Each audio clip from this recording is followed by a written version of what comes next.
This week on Foodinati UK, we chat to Yard Burger about the beauty of the patty, we check out local cheeses with Cheesey Living Company, we take Matt from Dim Imagery to Neon Cactus for wings, and then onwards for a pint at Wapentake.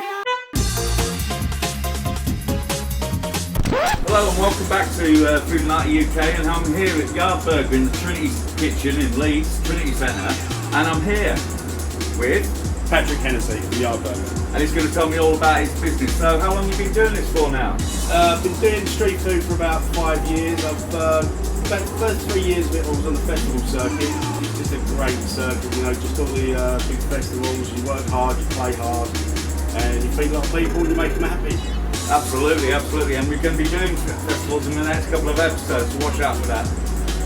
So here at Yard Burger, what's your ethos with your burgers?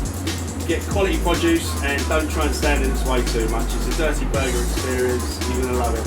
So you do the American Splash Burger style? Yeah, I get my meat from one butcher, so yeah, smash patties, good quality buns from a nearby baker, and yeah, they're simple. It's not many ingredients, but it's a classic. Don't go too far from the classics. Absolutely, and that's close to my heart because I can't stand it when you see like these 10-decker things. I've seen one with gummy bears in it. There's no man-beat food stuff going on. No, we don't need that nonsense. We don't overload it. Unless I'm covering you later on in the series, then I'll change my ways.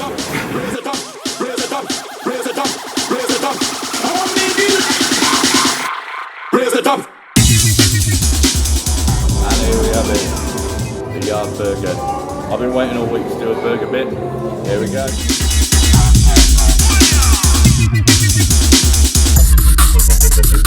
One more.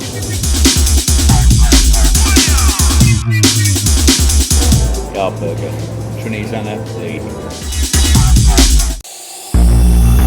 What's the new jam?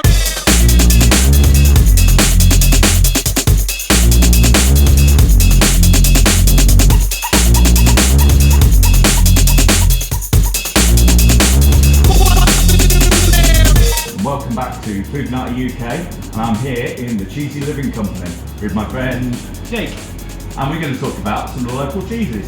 So, what have we got here? So we've got a couple that are really kind of super local. We've got the Leeds Blue and Yes. Yorkshire Pecorino, both made up in Otley by an Italian fella called Mario. This is one of my favourite cheeses going. So it's based on a bit of a Gorgonzola style, super creamy, quite mild for a blue cheese. Cool.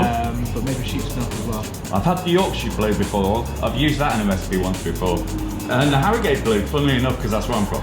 Oh, is it? So yeah, absolutely. So how long have you had this spot here? Only 7 or 8 weeks. 7 or 8 weeks, Yeah, so fairly new. Pretty new, yeah. Do you have any spots anywhere else? Is this? No, this is it. So we've been going for about a year. It's me and my partner that run the business. Right. Yeah, we've been going for about a year. We started coming out of lockdown online, and then in farmers markets, doing wholesale, some of our Brilliant. restaurants, and then now here. Wonderful, wonderful. I mean, it's not just cheese you do, is it? You do charcuterie as well? Yeah, so everything we've stocked British. We've got lots of British charcuterie. And on the shelves, we've got local hot sauces, chutneys, crackers, honeys, everything you can think of. Brilliant. So if you're down in the Corn Exchange in Leeds and you want to check out some cheese, Cheesey Living Co is your man.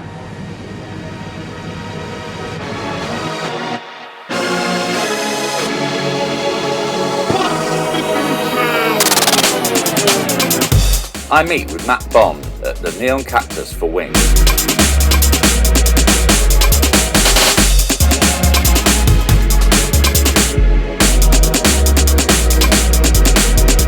Then we roll on to Wapentake Music and Food Bar for tales of chicken slinging and post-rocking.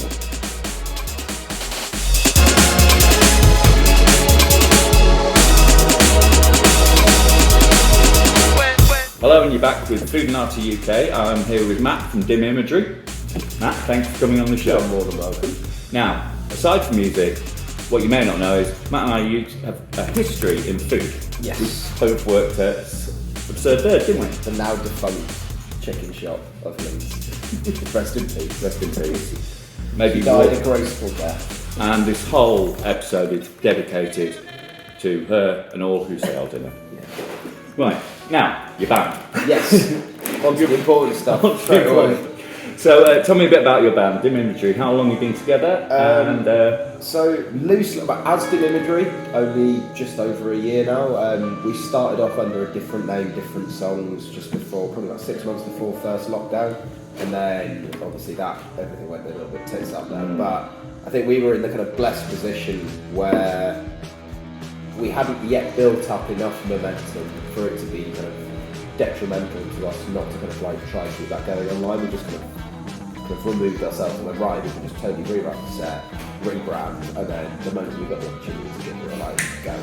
Yeah, so we opened things up with a socially distanced, seated headline show at the Wardrobe, which was a strange experience, but I'm very glad I got to do a gig like that. I'm never going to get an opportunity again.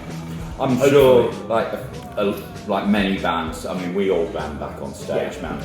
First opportunity after those 2 years, everyone was just piling into the venues. Exactly. I mean, it was an interesting run up to it. I mean, it was rescheduled 3 times, and the third time was because I got dinged by the NHS app saying I had to isolate. We had to move it by 2 days, and then 4 days later, a third of the crowd got COVID from that gig. So it was a great show, but it was like a mixed reception to the consequences of it. Knock on wood, I've managed to make it through festival season without catching the lady. Likewise. Unfortunately, a lot of my colleagues haven't. But there you go, that's another thing. We've talked enough about COVID over the last couple of years, haven't we? We don't need to get bogged down in it again. Right, so as for releases, what's out there that people can go and listen to? We've got 2 tracks out at the moment, 3 Degrees, and then the most recent one, Fishing in an Empty Stream. And then we will hopefully have new music out December time, and then again fairly soon after that, kind of February. Excellent. We want to be accelerating kind of like the releases effectively, and then starting to kind of build them out to EPs to it. Awesome. That would be my ideal. I'd want to have at least either a couple of EPs or an album out in a year. Absolutely, and people are saying that like the art of the album's dying out, but no, I still believe in albums. I believe a lot more in albums than doing EPs, especially for bands of our level, because I think the attention span of a listener, if you release something that's 3 or 4 tracks long, a listener's still only going to be a minute of the first one. Whereas actually, if you are taking the time and effort to market, record, and push out 10, 11, 12 tracks, you're going to get probably at least 4 songs of direct engagement straight away, because people actually want to see what the whole thing's about, as opposed to just going like, I don't understand straight away.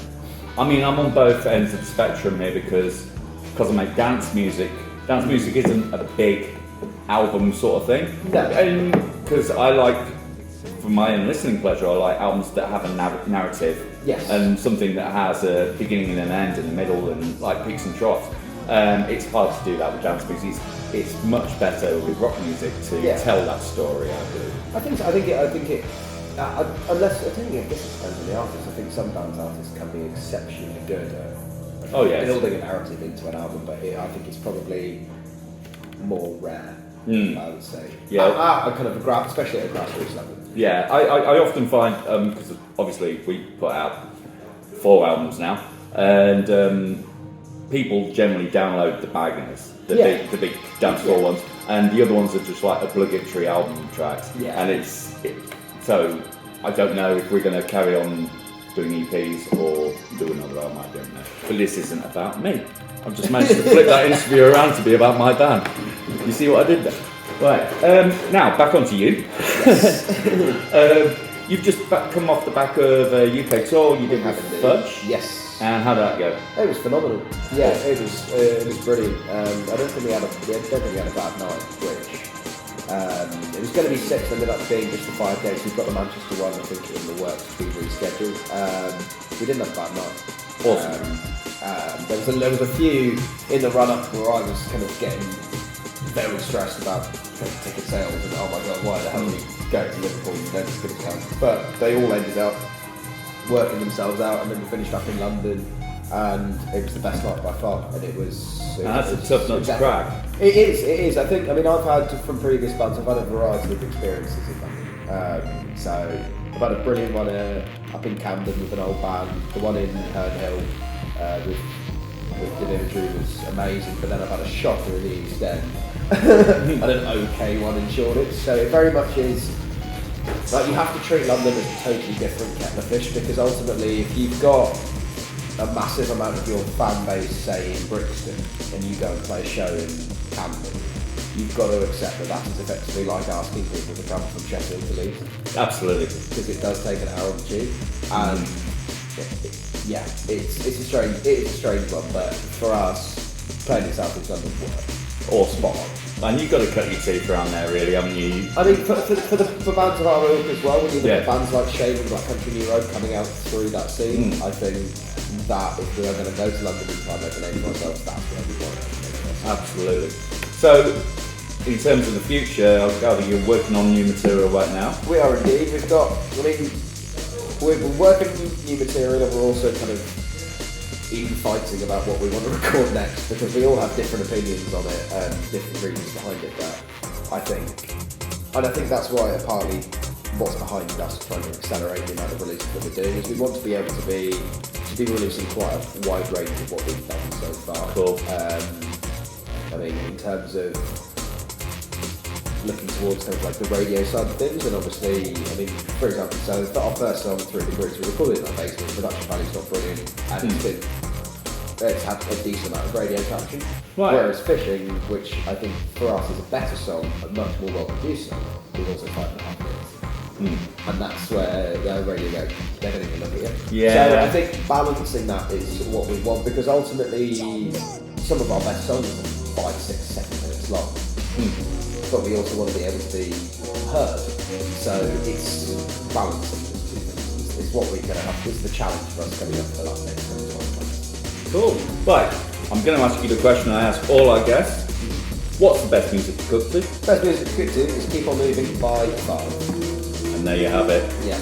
We've had Straight all up. kinds of answers. Like, it is. Fight me. Well, he used to look after the tunes in the chicken shop, so I can't argue with that. He's my boss. Choreographed dance, it was There you go. astonishing.